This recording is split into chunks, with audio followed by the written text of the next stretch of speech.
Hello, good morning दोस्तों। कैसे हैं आप लोग? आशा करती हूँ आप लोग ठीक हैं, है ना? तो खुद पर विश्वास करना सबसे बड़ा साहस और ये साहस करते रहें और सकारात्मक सोचें और सकारात्मक रहें क्योंकि आशा अनंत ऊर्जा का स्रोत है ना? जब हम सकारात्मक रहेंगे तो आशा करेंगे और आशा क्या है? अनंत ऊर्जा मतलब कि जहाँ तक आप सोच सकते हैं, आशा कर सकते हैं, वहाँ तक ऊर्जा मिलेगा और जहाँ सोचना बंद कर देंगे, नेगेटिव सोचेंगे तो आपको ऊर्जा खत्म होता जाएगा ना? तो सकारात्मक व्यक्ति को ना हर परिस्थितियों के लिए ना अनुकूलन बना देता है, वो उसी तरह ढलता जाता है। तो विकट हालतों के लिए सर्वोत्तम चाबी है, तो ये सर्वोत्तम चाबी को रखें और पढ़ें, खूब पढ़ें, है ना? तो चलिए आज ना पॉलिटी का मैं ये अनुसूचियाँ को मैं पढ़ाऊँगी, तो थोड़ा लेंदी होगा क्लास, अगर आप लोग को मैं अपलोड कर दूँगी बट आप ना अगर लेंदी लगे तो थोड़ा-थोड़ा 6-6 करके पढ़ लेंगे ना। क्योंकि देखिए छोटे-छोटे बाँट के करूँगी ना तो इंटरेस्ट भी नहीं आएगा, 12 अनुसूची है तो मैं सोच रही हूँ कि आज 12 अनुसूचियों को पढ़ा दूँ। तो आप ध्यान रखेंगे और अगर आपको बोर बोर तो नहीं होना चाहिए क्योंकि स्टूडेंट है, अगर बोर होगा तो फिर पढ़ेगा क्या, है ना? तो बोर तो नहीं होना चाहिए, पढ़ाई में क्या कंजूसी, भले एक रील या फिर थोड़ा घूम घूम कम लेंगे, बातें कम कर लेंगे, है ना? बट पढ़ाई में कंजूसी नहीं, ठीक है? तो अभी क्या है, अगर न थोड़ा-सा बोर लग रहा है तो जल्दी बढ़ा-बढ़ा के, मुझे नहीं लगता है मैं बोरिंग जैसा पढ़ाती हूँ, इसलिए बीच-बीच में मैं मोटिवेट भी करते रहती हूँ क्लास के शुरू में और लास्ट में भी, ताकि आप उन लोगों को थोड़ा-सा ऊर्जा मिले, है ना? तो चलिए कोई नहीं, अभी मैं स्टार्ट करती हूँ कि भारत का संविधान की 12 अनुसूचियाँ, है ना? The schedule of the Indian constitution, ठीक है? तो बोलता है कि ये शेड्यूल्स बोलते हैं ना इंग्लिश में, तो भारत के संविधान में कितनी अनुसूचियाँ हैं? 12 अनुसूचियाँ।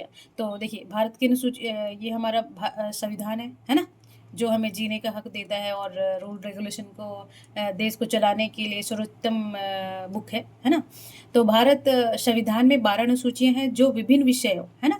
जो विभिन्न विषयों में वर्गीकृत और व्यवस्थित करती है। ये अनुसूचियाँ शासन, चुनाव की शक्तियों के आवंटन और आधिकारिक प्रतीकों जैसे विशिष्ट विषयों से संबंधित है ना? तो ये अनुसूचियाँ क्या-क्या काम करती है ना, ये मेंशन है, ठीक है? तो देख लीजिए, ये संविधान का फ़ोटो है। तो अनुसूची 1 क्या बोलता है कि अनुसूची 1 आर्टिकल्स जो होते हैं ना, ये आर्टिकल्स 1 से 14 तक इसमें मेंशन है। सॉरी, 1 से 4 आर्टिकल्स 1 से 4, आर्टिकल 1, आर्टिकल 2, ये आर्टिकल्स जब पढ़ाएँगे ना, तो उसमें हम बताएँगे कि किसमें क्या मेंशन है ना? तो अभी हम अनुसूची बता रहे हैं, तो अनुसूची 1 में क्या है? ये बहुत कन्फ्यूज़ होते हैं, हर एग्ज़ाम में पूछता है ये पॉलिटी से, बहुत इम्पोर्टेंस है, इसमें फिगर-विगर की क्या ही लगेगा, बट अब देखो इसमें ना समझो, है ना? तो अब मुझे नहीं लगता स्टूडेंट को कभी बोर होना चाहिए पढ़ाई से, हाँ, बोरिंग पढ़ा रही है तो बोर होना चाहिए ना। तो चलिए इसमें क्या है, अनुसूची 1 में राज्यों और केंद्र शासित प्रदेशों के नाम और क्षेत्रफल, है ना? तो क्या है इसमें, जो आर्टिकल्स 1 से 4 है, इसमें भारत के राज्यों और केंद्र शासित प्रदेशों की सूची दी गई है ना? इसमें कौन-सा राज्य कौन से अनुसूची में है, इसमें राज्यों की सीमाओं का वर्णन है, ठीक है? यदि किसी राज्य का पुनर्गठन करना हो, तो संसद कानून बनाकर इसमें संशोधन कर सकती है। देखिए ये क्वेश्चन भी बन गया ना यहाँ से कि अगर यदि किसी राज्य का पुनर्गठन करना हो तो उस पे कानून कौन बना सकता है, तो संसद। तो क्वेश्चन ऐसे निकालना सीखें, जब हमें ज्ञान होगा ना डिस्क्रिप्टिव जैसा विस्तार से, तो हम उससे क्वेश्चन खुद ही निकाल लेंगे और इससे किसी से रिलेटेड, कहीं से भी रिलेटेड अगर क्वेश्चन आएगा तो हम कर लेंगे, है ना? तो ये देखिए ये सब मेंशन है अनुसूची 1 में और किसी की सीमा मान लीजिए कि अभी क्या क्या बोलते हैं, जो लद्दाख वाला सीन था, 370 आर्टिकल्स को हटाना था, तो ये अनुसूची 1 के तहत ही किया गया। मान लीजिए कि जो 100वां संशोधन है ना, जो बांग्लादेश कुछ भारत को दिया, ऐसे मान लीजिए कहीं था, तो इधर का ज़मीन वो बांग्लादेश को दे दिया और इधर का ज़मीन भारत ले लिया, तो कुछ तो ऐसे सीधा-सीधा हो गया इसका और इसका। तो ये भी आर्टिकल्स अनुसूची 1 के तहत ही किया गया है। तो बोलते हैं कि अगर सीमाओं का विवरण भी क्या है, ये अनुसूची 1 में है और अगर कुछ राज्य का पुनर्गठन किया गया जाना हो, जैसे झारखंड को बिहार से अलग किया गया और बिहार को झारखंड से अलग किया गया, उत्तराखंड को यूपी से अलग किया गया, तो ये सारी किस अनुसूची के तहत किया गया? सो अनुसूची 1 के तहत, है ना? तो चलिए आपको अनुसूची 2 पढ़ेंगे। मैं जानती हूँ लेंदी काफ़ी हो जाएगा बट आप 6-6 अनुसूची पढ़ लेंगे, है ना? आप ही का सुविधा होगा, है ना? आप ही के लिए है। तो अनुसूची 2 में वेतन, भत्ते और विशेषाधिकार। अब ये वेतन किसको मिल जाएँगे? कोई कर्मचारी को तो नहीं मिल जाएगा ना? तो देखिए, जो अनुसूची 2 में कौन स किसे-किसे वेतन का और भत्ते का विशेषाधिकार मेंशन है? तो इसमें राष्ट्रपति का, राज्यपाल का, लोकसभा का, अध्यक्ष का, राज्यसभा के सभापति का और उपसभापति का। देखिए इसमें दोनों है ना, सभापति और लोकसभा के अध्यक्ष का, इसमें उपाध्यक्ष और विधानसभा के अध्यक्ष। देखिए विधानसभा के अध्यक्ष का भी है, ये ना इसे बहुत ध्यान रखेंगे, ठीक है। और उपाध्यक्ष का, विधानसभा परिषद के विधान परिषद के सभापति और उपसभापति का भी। देखिए ये बहुत कंफ्यूज करेगा कि किसका है और किसका नहीं है। और फिर देखिए सर्वोच्चतम न्यायालय और उच्च न्यायालय के न्यायाधीशों और भारत के नियंत्रक और महालेखा परीक्षक, कैग बोलते हैं ना, CAG, मैं पढ़ाऊंगी अलग से टॉपिक। वेतन भत्ते विशेषाधिकार, उसके क्या क्या अधिकार है ये अनुसूची 2 में मेंशन है। तो आप देखेंगे कि ये पूछ लेगा कि ये देगा किसके वेतन भत्ते किस अनुसूची में, जो राज्य का जो रिलेटेड है ना वो सारा अनुच्छेद 1 में जाएगा। और ये जिनके अब इसमें कौन कौन सा मेंशन है ना, 2-3 बार नज़र दौड़ाएंगे आप, है ना, मैं बता दे रही हूँ ताकि आवाज़ को आदमी ज़्यादा कैप्चर करता है पढ़ने से ज़्यादा। हाँ, तो अब चलिए अनुसूची 3 में देखती हूँ। हाँ जी, तो देखिए अनुसूची 3 में क्या बोल रहा है कि शपथ और प्रतिज्ञाएं। जैसे देखते होंगे कि नेता लोग चुन के जाते हैं, तो मैं भारत संविधान का कसम खाता हूँ, बाकी तो बाद में सब भूल जाते हैं कि क्या कसम भी खाए थे, और पता नहीं लोग क्यों गलत काम करते हैं, क्या ले जाना होता है ना। तो जो एटलीस्ट जो कसम आदमी का ज़मीर मर जाता है ना, तो ये उल्टे पुल्टे काम होने लग जाते हैं। खैर छोड़िए, तो क्या होता है अनुसूची 3 में क्या, शपथ और प्रतिज्ञाएं, है ना। तो इसमें राष्ट्रपति, अब शपथ किसका, अब ये नहीं कि ना कल नगर पालिका वाला कोई शपथ ले ले तो उसका भी इसी में मेंशन नहीं। तो इसमें किसका किसका शपथ का अनुसूची 3 में है, इसमें राष्ट्रपति, उपराष्ट्रपति, मंत्री, जितने भी मंत्री MLA वगैरह MP चुने जाते हैं ना, सांसदों को, विधायकों को, मतलब MLA MP को, सुप्रीम कोर्ट व हाई कोर्ट के न्यायाधीशों को। देखिए इसमें सुप्रीम कोर्ट और हाई कोर्ट के न्यायाधीश आदि द्वारा ली जाने वाली शपथ और प्रतिज्ञाओं का उल्लेख है, ठीक है ना। तो ये जितने भी कौन कौन से मेंशन है, इसके अलावा और नहीं है। तो अभी देखिए अनुसूची 4 में, अब अनुसूची 4 राज्यसभा में सीटों का बंटवारा, है ना, कि कितने वो टीचर से लिए जाएंगे, कितने टीचर को इसमें किया जाएगा, कौन सा राज्य का प्रतिनिधित्व करेगा, कौन से राज्य के कितने लोग आएंगे, है ना। तो केंद्र शासित प्रदेश मैं बताऊंगी कि सीट 552 में कहाँ कहाँ से आते हैं। ये मैं धीरे धीरे छोटे छोटे टॉपिक पूरा पॉलिटी पढ़ाऊंगी मैं आपको, है ना। तो चलिए देखिए अनुसूची 4 में क्या है कि राज्यसभा में सीटों का बंटवारा। तो इसमें विभिन्न राज्य और केंद्र शासित प्रदेश, है ना, देखिए दोनों चीज, राज्यसभा में कितने सीटें दी जाएगी, कि केंद्र शासित दिल्ली का कितना होगा, 2 ही है, पुडुचेरी और दिल्ली का ही, बाकी और देख लेंगे कि लोकसभा का बता रही हूँ, बाकी मैं अभी सीट जब पढ़ाऊंगी तो बता दूंगी। तो इसमें विभिन्न राज्य और केंद्र शासित प्रदेशों का सीटों की उल्लेख किया गया है ना। तो 3 में शपथ उपथ हो गया, 2 में मंत्रियों का वेतन हो गया, और 1 में राज्य का हो गया, है ना। तो ये सीट सॉरी ये जो अनुसूची 4 है ना, ये आर्टिकल्स में जब आर्टिकल्स बताऊंगी इसलिए मैं आर्टिकल्स को नहीं मेंशन नहीं कर रही हूँ जी, है ना। तो ये ये 80 तक होगा, पर अभी नहीं, ज़्यादा हौच पौच हो जाएगा, ये सिर्फ अभी अनुसूची पढ़े, ठीक है। हाँ, अब देखिए अनुसूची 5 में क्या बोल रहा है कि अनुसूचित क्षेत्र और जनजातियों का प्रशासन। देखिए अनुसूचित क्षेत्र होता है ना, कोई अनुसूचित क्षेत्र होता है, जैसे जम्मू कश्मीर हो गया, उत्तराखंड के कुछ भाग हो गए, पूर्वी राज्य के कुछ भाग हो गए, तो वो अनुसूचित क्षेत्र होते हैं ना। और जनजातियों का प्रशासन, कि जनजातियों का प्रशासन से क्या क्या उनको दिया जाएगा गवर्नमेंट से, मतलब कि सुविधा लाभ, है ना। तो ये सारे क्षेत्रों के प्रशासन और शासन से जुड़े प्रावधान किए गए हैं। तो उसमें क्या किया गया है कि जितने भी छठी अनुसूची में सॉरी 5वीं अनुसूची में वो प्रशासन कैसे चलेगा और अनुसूचित क्षेत्र कैसे डिसाइड होगा, ये सारा मेंशन है। इतना हमें ज्ञानी नहीं बनना है, जो एग्जाम के पॉइंट ऑफ व्यू से ज़रूरी है मैं वो बता दे रही हूँ, है ना। और बाकी तो अब हम पढ़ेंगे जब ऐसे शेड्यूल कास्ट, शेड्यूल ट्राइब वगैरह, तो वहाँ हम सब कुछ देखेंगे कि क्या क्या है। तो ये हो गया कि अनुसूचित क्षेत्रों का भी मेंशन है और जनजातियों के प्रशासन का, है ना। ये ध्यान रखेंगे, ये ध्यान रखने वाला बात है, ये 2 चीज़ ना। तो चलिए अब अनुसूचित 6 क्या बोल रहा है। अनुसूचित 6 बोल रहा है पूर्वोत्तर राज्यों की जनजातीय क्षेत्र। देखिए पूर्वोत्तर राज्य में सभी राज्य नहीं जी, हाँ। तो इसमें कौन से राज्य आएंगे, ये ना असम और मेघालय, त्रिपुरा और मिजोरम के जनजातीय क्षेत्र के प्रशासन के लिए विशेष प्रावधान है। ये ना देखिए अनुसूचित जनजातियों का उसमें 5 में है, जो सिक्किम मुक्किम वाला है ना। बट अभी जो 6 में है इसमें असम मेघालय। देखिए मैं ना मैप से दिखा दूंगी ना तो शायद सही रहेगा। देखिए ये पूर्वोत्तर राज्य है, तो ये वाला भाग त्रिपुरा और मिजोरम ये गलत बन गया, बट मैं आपको ध्यान दिलाने के लिए, यहाँ मेघालय है और ये असम है, तो यहाँ वाला 2 राज्य और यहाँ वाला 2 राज्य, ये भूलिएगा नहीं जी, हाँ। तो ये मेघालय हो गया और ये असम, तो ये यहाँ वाला ले लीजिएगा और यहाँ पे थोड़ा सा, है ना, धब्बा धब्बा सा। तो 4 राज्य हो गए। तो ये क्या बोल रहा है कि असम और मेघालय, असम मेघालय वो दोनों राज्य, और त्रिपुरा और मिजोरम का दोनों राज्य की जनजातियों का प्रशासन, और जिसमें विशेष प्रावधान दिए गए हैं। ये स्वायत्त जिले क्या होते हैं वो बाद में पढ़ाऊंगी मैं, घबराइए नहीं। और क्षेत्रीय परिषद भी क्या होता है, क्यों बनाया जाता है, ये सब बताएंगे आपको।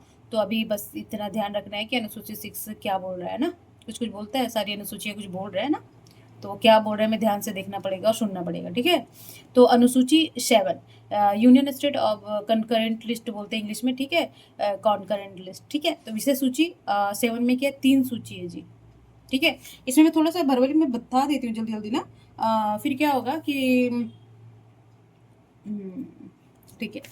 तो क्या है, संघ सूची, एक संघ सूची। तो पहले इसमें एक ही संघ सूची में क्या क्या रहेगा, तो पहले तो इसमें क्या है 97 7th विषय था, बट अभी एक बढ़ गया, कुछ ला दिया गया, पूरा लिस्ट देख लीजिएगा आप ना, मैं समझा दूंगी। अभी 98 लिस्ट है संघ सूची में, और राज सूची में 66 है, और फिर ये 66 थे, राज सूची में 66 थे, और वर्तमान में है घट के, क्योंकि कुछ स्टेट में चले गए, केंद्र में चले गए, और कुछ वहाँ चले गए, क्या बोलते हैं 59 है।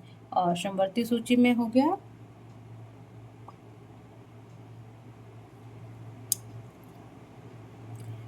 47 थे, और 52 आ गए। तो देखिए इसमें घटा है, तो इसमें बढ़ा है, तो इसका कुछ उसमें चला गया और कुछ इसमें आ गया, है ना। तो देखिए क्या होता है, मैं ऐसे समझा दे रही हूँ, बहुत नहीं, है ना।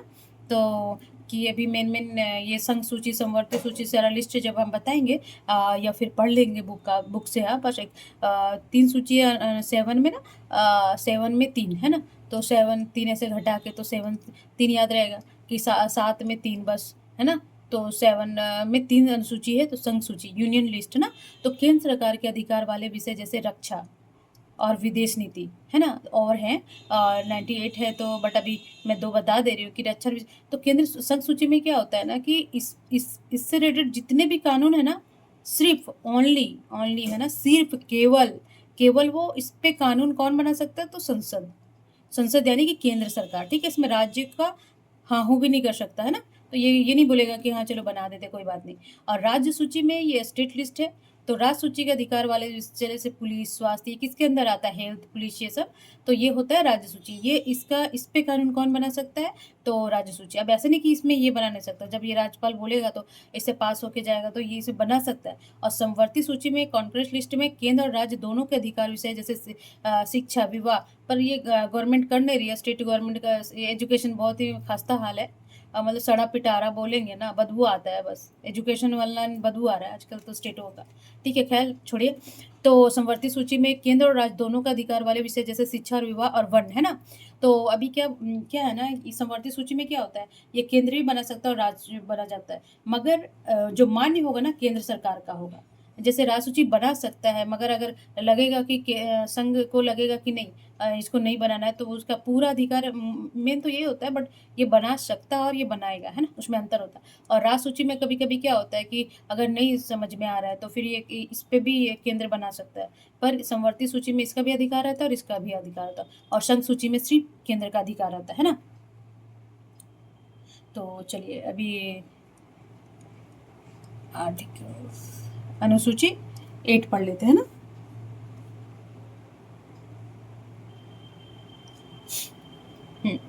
तो अनुसूची 8 में देखिए, 8 है ना, तो इसमें भारतीय भाषाएं हैं 8 में। अब याद रखेंगे 8 और 22 ऐसे करके, तो 22 भाषाएं। तो मूल संविधान में जब संविधान बना था, तो मूल संविधान में कितना थे, 14 भाषा था, है ना, 14 भाषा था। और अभी क्या है, कितने भाषाएं हैं, तो अभी जो भारतीय भाषाएं हैं इसमें 22 भाषाएं, इसमें इंग्लिश नहीं है, अब ध्यान रखेंगे, ओके, कि हम इंग्लिश में पढ़ते लिखते हैं, सीबीएसई बोर्ड है तो इंग्लिश भी होगा, ऐसे में नहीं है जी। देखिए अभी संविधान में मान्यता प्राप्त 22 अधिकारी भाषाओं का उल्लेख है, वर्तमान में 22 भाषाएं थे, और मूल संविधान में 14 भाषाएं थे, ठीक है। तो जैसे असमिया, बंगाली, गुजराती, हिंदी, कन्नड़, कश्मीरी, कोंकणी, मलयालम, मणिपुर, मराठी, नेपाली भी ये ध्यान रखिएगा, देखिए ये भूलने वाला चीज़ है कि नेपाल का हम क्यों रखें अपना। उड़िया, पंजाबी, संस्कृति, सिंधी, तमिल, सिंधी में कश्मीर, तमिल, तेलुगु, उर्दू, बोडो, डोगरी, मैथिली और संथाली। तो जो उड़िया है ना, इसको उड़िया को अभी नाम चेंज कर दिया गया था 2011 में। और सबसे बाद वाला संथाली ऐसा 2011 में जो 92 संशोधन था ना 2003 का, उसमें वो संथाली को जोड़ा गया था 2003 में ना, संथाली को जोड़ा गया था इसमें। पहले संथाली इसमें मेंशन नहीं था। और जो उड़िया है ना, तो 2000 देखिए मैं बता देती हूँ, 2011 में इसका नाम ओड़िया कर दिया गया। ओड़िया, कंफ्यूज नहीं होइएगा, ठीक है, ये लिख लीजिएगा अपना। 2011 में इसमें नहीं कर रही हूँ, तो बुक से पढ़ेंगे। बाकी मैं तो समझा देती हूँ कि एक बार ना व्यू हो जाए, नॉलेज हो जाए। बाकी तो ये बुक तो पढ़ना ही पड़ेगा। मैं नहीं बोलती कि लक्ष्मीकांत नहीं पढ़ना पड़ेगा, बट यहाँ से जाएंगे, यहाँ से जाए भी ना पढ़िएगा तो 70% यहाँ से जाएगा तो 100% समझ में आएगा, आई होप। तो ऐसा क्या है कि 2011 में इसे उड़िया को ओड़िया कर दिया गया। और संथाली को 2003 में 52वां संशोधन, 92 संशोधन के द्वारा इसमें ऐड किया गया, ठीक है। अब देखिए अनुसूची 9 का आज हो जाएगा क्लास, थोड़ा सा लेंदी है पर कोई नहीं, आप देखो है ना, बढ़ा के देख लो। अनुसूची 9 में देखो, कानूनों और न्यायिक समीक्षा से बचाना।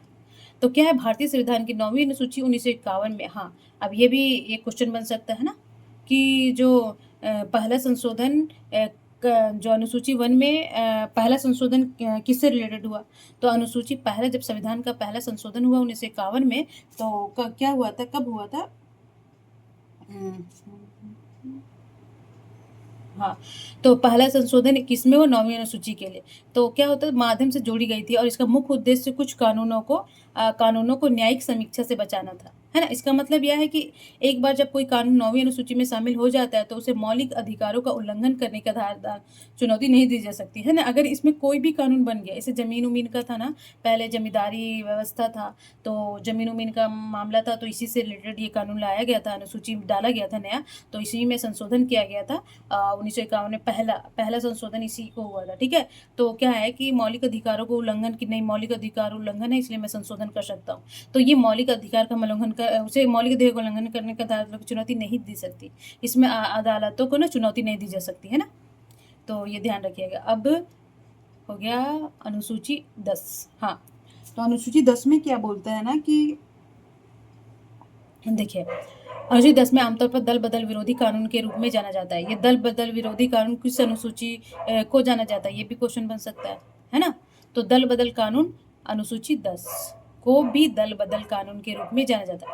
ये ना 1950 में 92 संशोधन, देखिए ये था नहीं, बोले थे ना कि अनुसूची कितने थे, 8 थे ना शुरू में, तो ये 12, 4 बढ़ाया गया है, तो 4, 9, 10, 11 और 12, ये ना 8 ही तक थे अनुसूची, है ना। तो 4 जो मूल संविधान में ना 8 अनुसूची थे और 4 बढ़ाए गए संशोधन के द्वारा, तो 10वां ये 92वां संशोधन 1985 में। अब देखिएगा, अब बोलेंगे कि मैम ये क्यों जरूरी था क्या, तो हाँ, इसका उद्देश्य निर्वाचित प्रतिनिधियों को एक राजनीतिक दल से दूसरे राजनीतिक जाने से रोकना है, जिसमें राजनीतिक स्थिरता को सुनिश्चित किया जा सके। अब मान लीजिए कि ये कांग्रेस है और ये बीजेपी है ना, चुनाव हुआ, बहुत पैसे खर्चे हुए, बहुत तामझाम हुआ, और यहाँ मान लीजिए ये मेजोरिटी से पास हुआ, तो कांग्रेस वाला लालच दे दिया कि कांग्रेस वाला क्या किया, लालच दे दिया ना कि तुम ना 10 करोड़ ले लो और मेरे साइड आ जाओ। तो अभी ही सरकार बनी थी और ये इधर आ गया, फिर बीजेपी वाला जब ये इधर आ गए तो इधर की गवर्नमेंट बन गई, तो 1 महीना चली, और फिर इधर के बीजेपी वाला चाह दिया कि चलो 50 करोड़ दिया, वापस आ जाओ।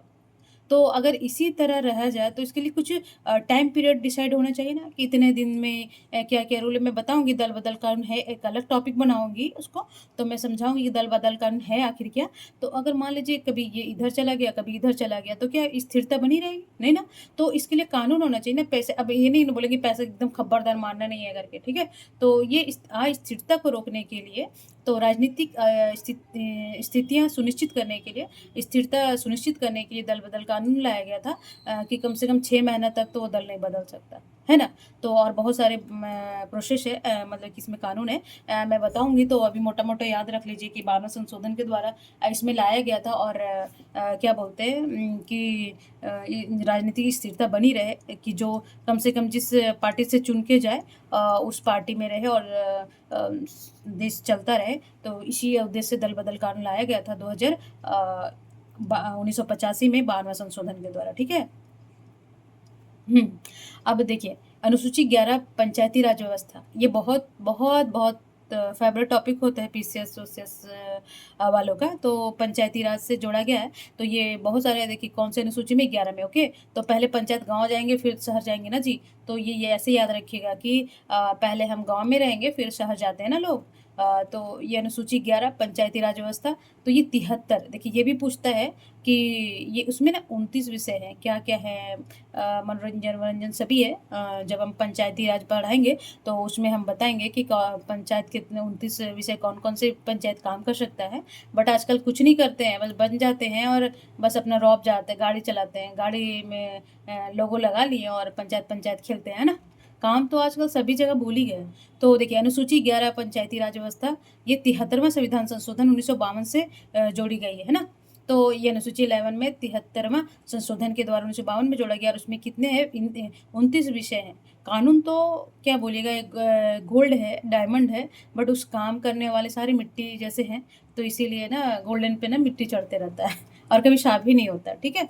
तो चलिए खैर, 73वें संविधान संशोधन 52 से जोड़ी गई है, इसमें 29 विषयों की सूची, जिसमें जिन्हें पंचायतों का को अधिकार प्राप्त है, को क्या-क्या काम करेगा, क्या-क्या नहीं करेगा ना? तो ये विषय भी पूछता है बहुत सारे एग्ज़ाम में, और किस संशोधन के द्वारा कब किया गया, किस अनुसूची में पंचायती राज व्यवस्था है ना?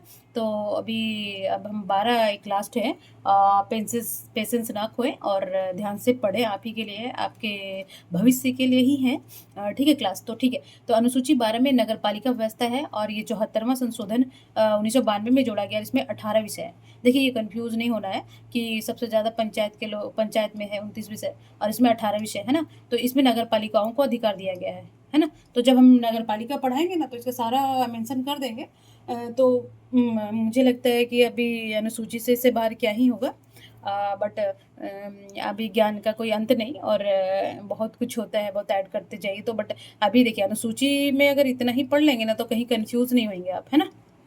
तो अभी चलिए, तो काफ़ी थोड़ा थोड़ा लेंदी हो गया क्लास, तो ध्यान रखिए, अपना भी खुद पर विश्वास करना सबसे बड़ा साहस है, और ये साहस करते रहें। मुझे आप लोग को, मैं खुद भी मोटिवेट होती हूँ इस बातों से, है ना? तो सकारात्मक सोचें और सकारात्मक रहें, स्वस्थ रहें, मस्त रहें, और अपने और अपने फैमिली का ध्यान रखें। नमस्कार।